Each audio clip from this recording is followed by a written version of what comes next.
Imbis na pag-aaral mong atupagin mo, anong ginawa mo? Ha? Lumandi ka? Halos 10 taong namalagi si Milet sa Italia bilang isang OFW at ni minsan hindi siya umuwi. Mas ninais kasi niyang makapag-ipon para makapagpadala ng suporta sa kanyang inang si Minda at sa dalawa niyang kapatid na sila Lia at Billy. Miss na ang kanyang pamilya, kaya ngayong Pasko, surpresahin niya ang mga ito at uuwi siya. Pero walang kamalay-malay si Milet na siya pala ang masosorpresa. Tungkol dyan ang 2-part Christmas special ng Tadhana.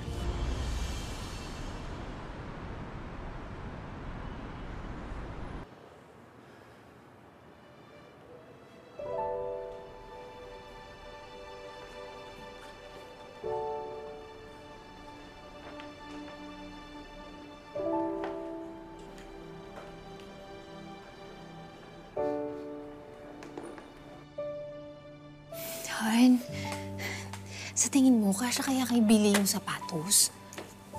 Naku, Han. Size 11 to. Sure na sure akong kakasya yan. Sa sobrang excited mo, Han, kung ano nang iniisip mo. Tagal ko na kasi silang hindi makikita, Han. Gusto ko lang naman silang makitang masaya. Ikaw ba naman kasi sa tinagal-tagal mo dito, hindi ka man lang umuwi kahit isang beses. Mahal kasi ng pamasahe. Kaya ka nagtatrabaho dito, di ba? Oo nga. Pero di ba sabi ko naman sa'yo, gusto ko kapag uuwi ako ng Pilipinas, for good na. Okay lang naman na bumalik dito sa Italy, pero sana yung pasyal-pasyal na lang. Siyempre gusto ko sa Pilipinas pa rin ako titira. Han, ikaw ba? Anong plano mo? Babalik ka pa dito o magne-negosyo na lang doon sa Pilipinas? Ako, siguro pasyal na lang din. Teka, di ba meron tayong pinamili na farm? O dahil may lupa na, ako nang bahala sa mga pananim doon. At siya sa mga alagaan natin na farm animals. Ayos ba? Ayos yun. Alam mo, Han, sobrang sulit din yung mahigit 10 taon ko ng pagtatrabaho dito. Sipin mo, ngayon, maayos na buhay nila mama, okay na sila. Kaya pwede na rin tayo bumuo ng sarili nating pamilya. Pwede na. Baka gusto mo ang ngayon na natin gawin. Sira ulo ka! Ikaw mga naiisip mo kung kailan pa uwi na tayo. Ay, naku. Yung mga gamit mo, ang intindihin mo, baka mamaya may makalimutan ito ka. Na. Sandali nga, Ano ba? tingnan mo nga, ito yung Ito, ready na to. sapatos ni Billy. Okay na to. Saan yung rosary ni nanay? Ito, galing Vatican yan. Sige, Tapos nasa bag. syempre, ay, yung Magia. Sobrang ganda niyan. Magugustuhan niya yan sigurado. Ganda. Oh, Sige, ilagay natin sa isaulin bag yan mo nga para na maayos. hindi natin makalimutan. Para ikaw nakakalimot ko. So,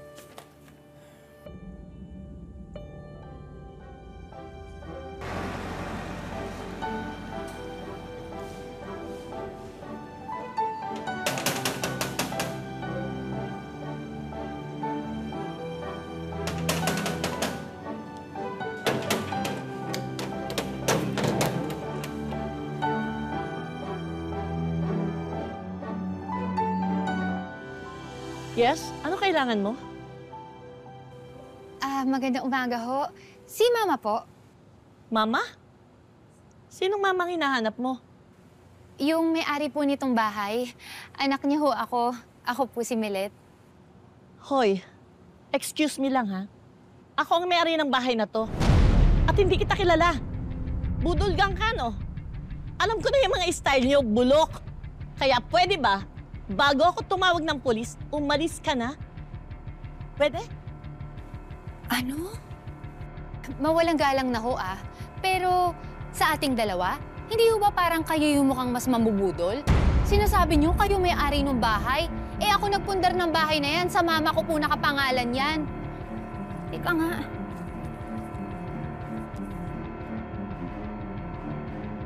Oh, tingnan niyo ho. Yan yung dating nakatira dito. Miss, ang pagkakaalam ko, isinanla niya to sa bangko. At na-foreclose yun. Kaya namin nabili to. 1 taon na kami dito ngayon nakatira. 1 taon? Sinangla? Bakit ho? Alam niyo ba kung saan sila lumipat? Akala ko ba, nanay niya yun?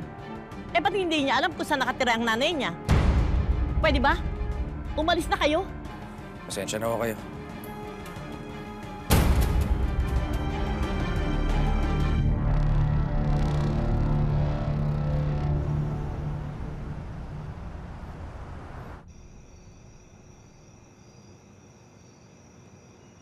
Han,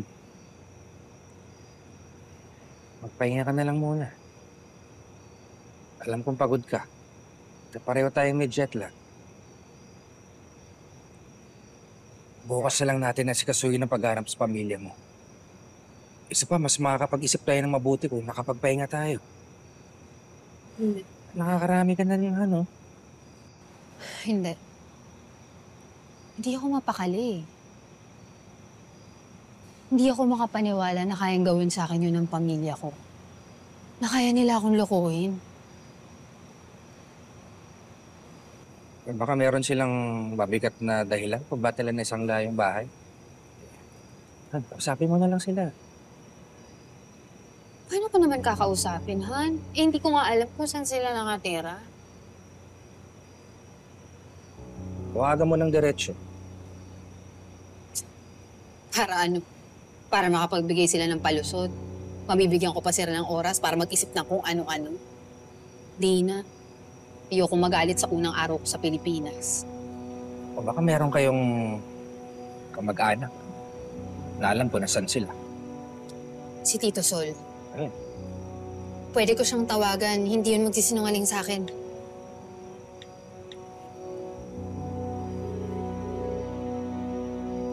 Hello, Tito? Tito, opo, ako po ito. Tito, itatanong ko lang ho sana kung saan ho nakatira sila, Mama. Oh, bakit hindi mo alam saan lumipat si Minda? At Tito, hindi naman sa hindi alam. Kaya lang kasi pakiramdam ko pag tinanong ko si Mama, kakaroon siya ng kutob na uuwi ako ng Pilipinas. Eh, susurpresahin ko kasi sana siya eh. Tito, huwag mo na lang pagsabi kasi masayang naman yung hinanda kong sorpresa. Ano po bang address? Sabihin niyo na ho sa akin. Oh, ito na. Number 36, Bagong Bayan, Caloocan City. Sa North Caloocan yan, ha?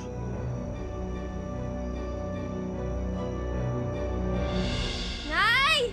Oh. Nay, tumatawag si ate. Naka-video ko. Tingnan mo eh, nagsasampay ako eh. Eh, Nay, paano natin masasagot to eh? Eh, di malalaman niya kung nasaan tayo. Tuwing Sunday lang naman siya tumatawag, kaya nakakapag-base pa tayo, nakakapag-isip ng palusot. Eh, paano na yun, Nay? Hindi ko alam. Ay.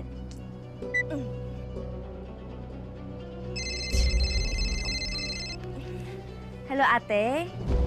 Ay, pasensya na po ah. Hindi ko po sinagot yung video call kanina. Wala pong masyadong data. Ah, talaga? Nasaan ka? Sa bahay. Saan bahay? Baka ba ate? Ito yung bahay natin sa Kamyas. Saan bahay? Sinungaling.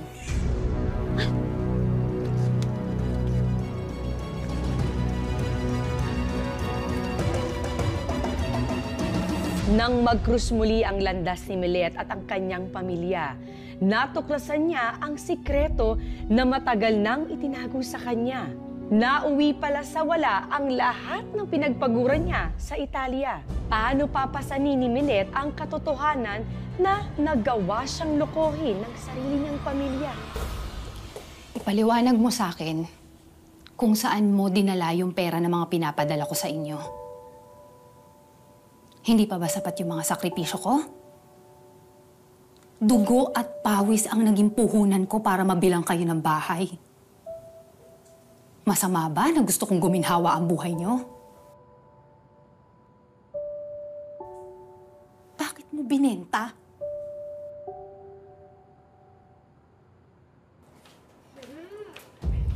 Tita Billy, sige na. Bilihan mo na ako ng ice cream. Kara naman, sabing bawal ka pa kumain na ice cream. Ba't ang aga-aga pa eh? Susubok kita sa nanay mo. Sige. Ate Milet? Good. Andito ka na. Kompleto na tayo. Opo.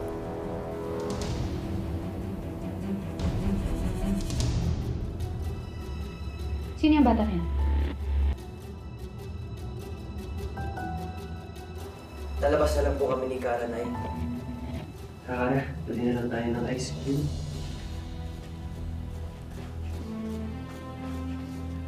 Sino yun?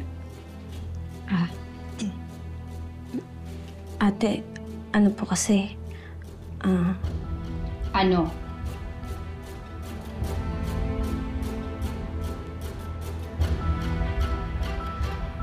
Anak ko po si Kara. Imbis na pag-aaral mong atupagin mo, anong ginawa mo? Ha? Lumandi ka? Ha? Sorry, ate. Sorry. Kahit kalabaw ako sa pagtatrabaho sa ibang bansa? Tapos magpapabuntis ka? Ha?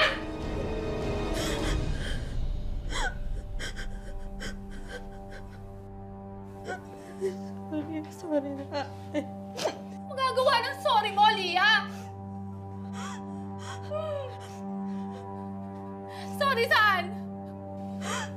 Sorry kasi tinapon mo yung pangarap ko para sa'yo? Sorry kasi binaliwala mo yung pagmamahal ko. Inabuso mo ako! Inabuso mo ako! Inabuso mo ako! Ano ba? Ako may kasalanan.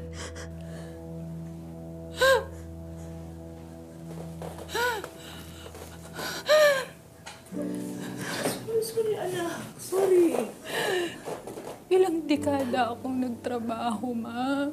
Walang araw na hindi ko ginustong umuwi sa inyo. Pero tuwing iisipin ko na bibili na ako ng ticket, uwi na ako, namimiss ko na si Lia. Ang iniisip ko, ipadala na lang sa inyo yung pera.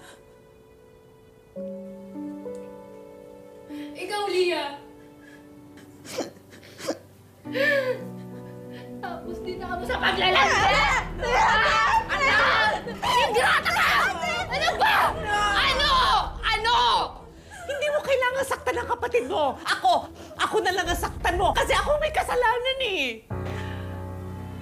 Talaga ba? Hindi ko masabi sa'yo kasi alam ko na magagalit ka.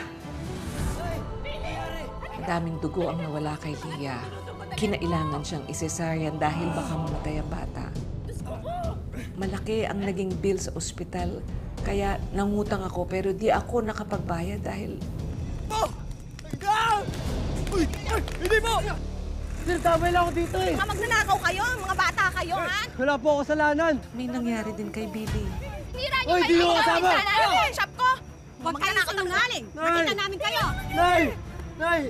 Madam, hindi po magnanakaw ang anak ko. Ninakawan niya ang pawn shop ko. Nay! O sige, susunod kami. Nay! Wala ako kasalanan, Nay! Sir! Di mo kasama, sir! Nay! Sir, di mo kami... Nay!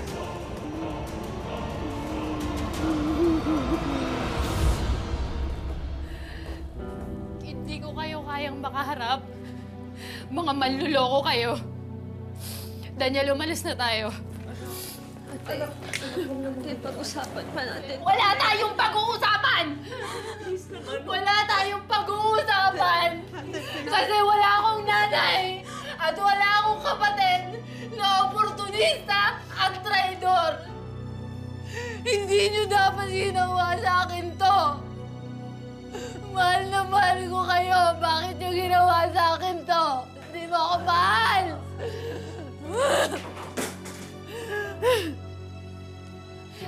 Tara na sinabi. Daniel, let's go!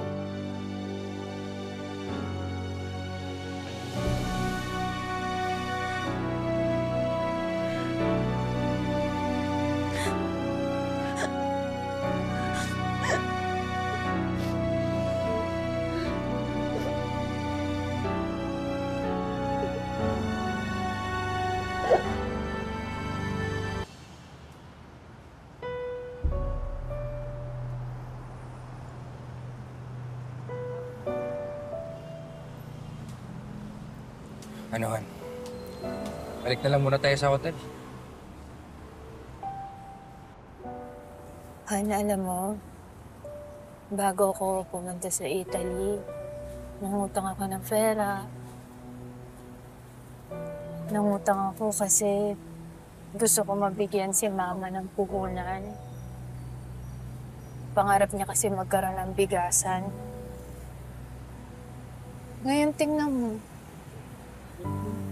iba na may-ari.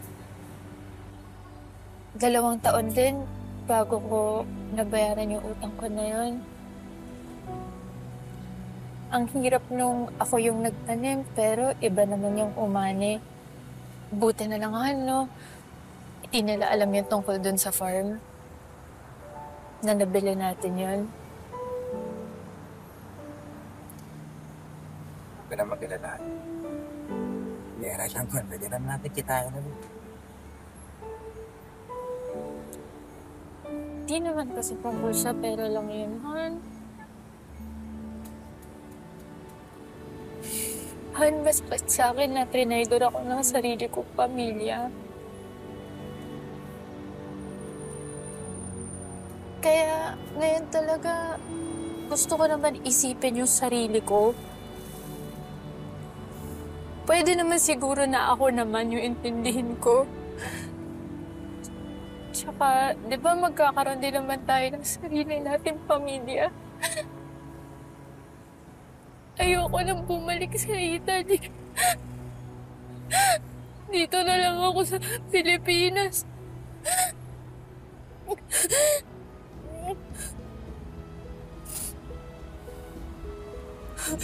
Dito. Tama na.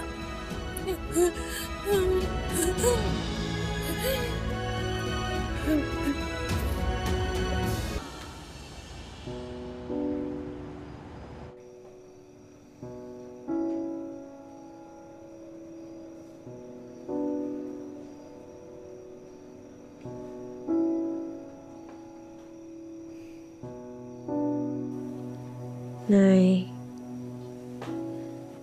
pahinga ka na muna.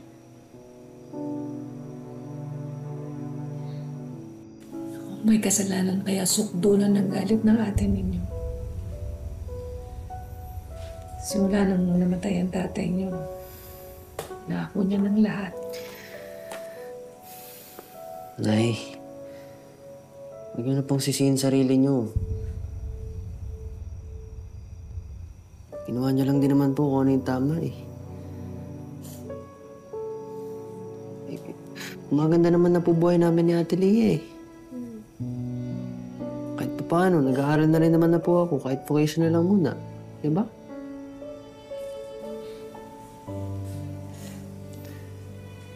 Pero nabaliwala lahat ng ipinanggan ng atin. Back to zero siya. Nawala lahat ng naipundan niya na sana.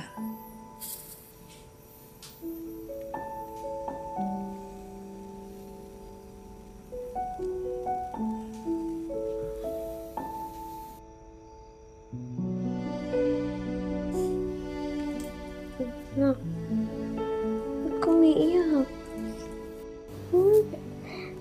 Umiiyak rin po kasi kayo na eh.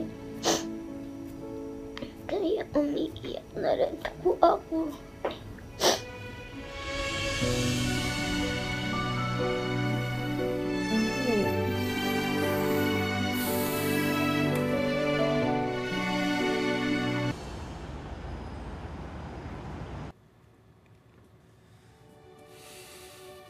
Han, baka pwedeng bumangon ka na dyan.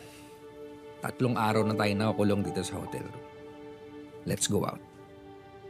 Wala akong gana. You know what?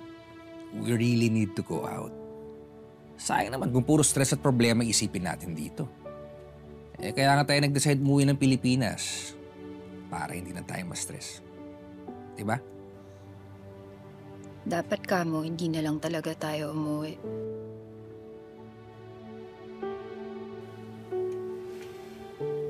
Tama ka naman eh.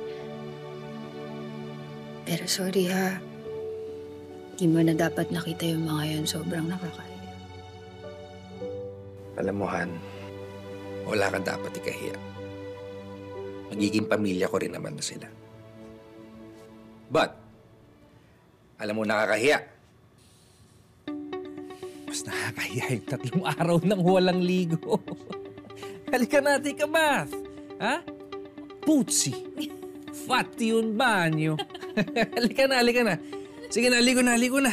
Sige na, sige na, sige na. Sige na, sige na. Go, go, go, go. Tingantay kita dito. Ay, nako.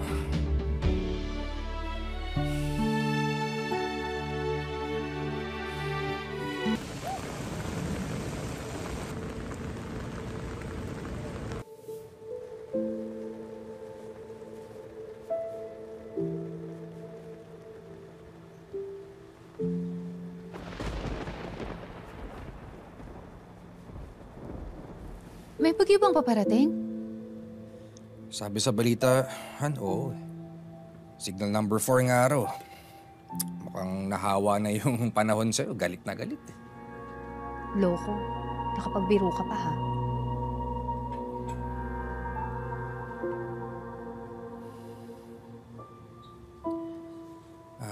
Han?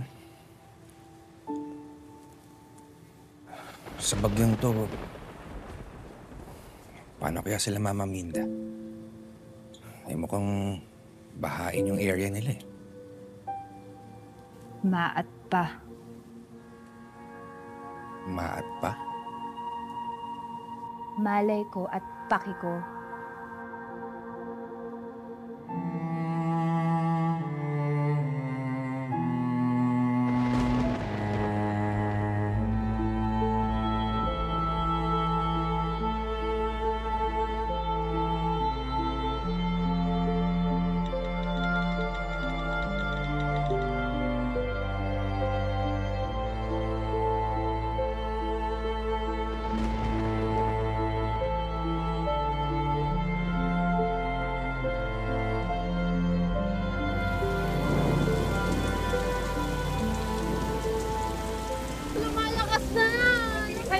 Baka pasukin na tayo ng tubig. Signal number 4 na daw. Baka abutin itong bahay eh. Na yung mga importante papeles na sa bag na naka-plastic na. Tapos, Billy, yung mga charger book na yun nakasaksak na. Okay na siya. Check mo! Dito mag-jacket ka, ha? Sige, sige. Mag-jacket ka na. Pasok natin. Mag-jacket ka na. Tote mo ito, baka lamigin ka eh. Dilian mo na. Sige po. Mag-jacket ka na. Bilis. Opo, problema ka na.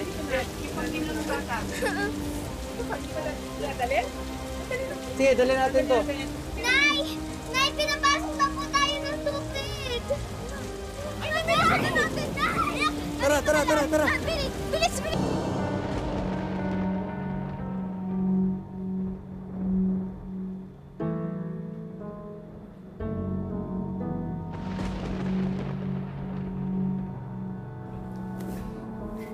Han, ano na? Saan tayo kakain mamaya? Naisip mo na ba? Ito na nga eh. Han? Anong ginagawa nila dito? Paano nila nalaman kung saan tayo nag-check-in? Tinext ko sa kanila. I was just worried. Nakita ko kasi sa social media na inililikas ng mga tao sa lugar nila. Milet, salamat at okay ka na. At salamat pinapunta mo kami dito. Hindi ako okay. Hindi kita pinapunta dito. At mas lalong wala akong plano at balak na papuntahin kayo. Ate, tinext kami ni Kuya Daniel. Akala ko pinatawad mo na kami. Pinatawad? Aiza. Ano ma, ganun-ganun na lang yon? Bumagyo! O so dapat ba okay na ako? Dapat ba quits na tayo? Ate, alam kong nag-lihim kami sa'yo, pero pamilya mo naman pa rin kami ah. Pamilya mo kami ah. Pamilya? Pamilya niyo ako. Pag kailangan niyo ng pera. Pamilya niyo lang ako pag kailangan niyo ng tulong. Tapos ngayon ano? Ha? Wala kayong mapuntahan? Sana naisip niyo yun bago niyo sinanla yung bahay kasi wala na akong kayang ibigay.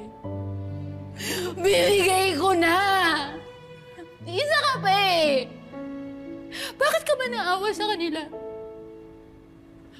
Ano ko? Hindi ka ba naawa sa akin? Wala silang utang na loob. Tama na!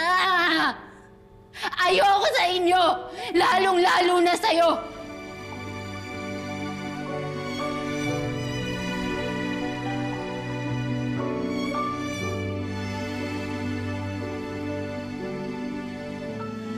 Umiinom kayo?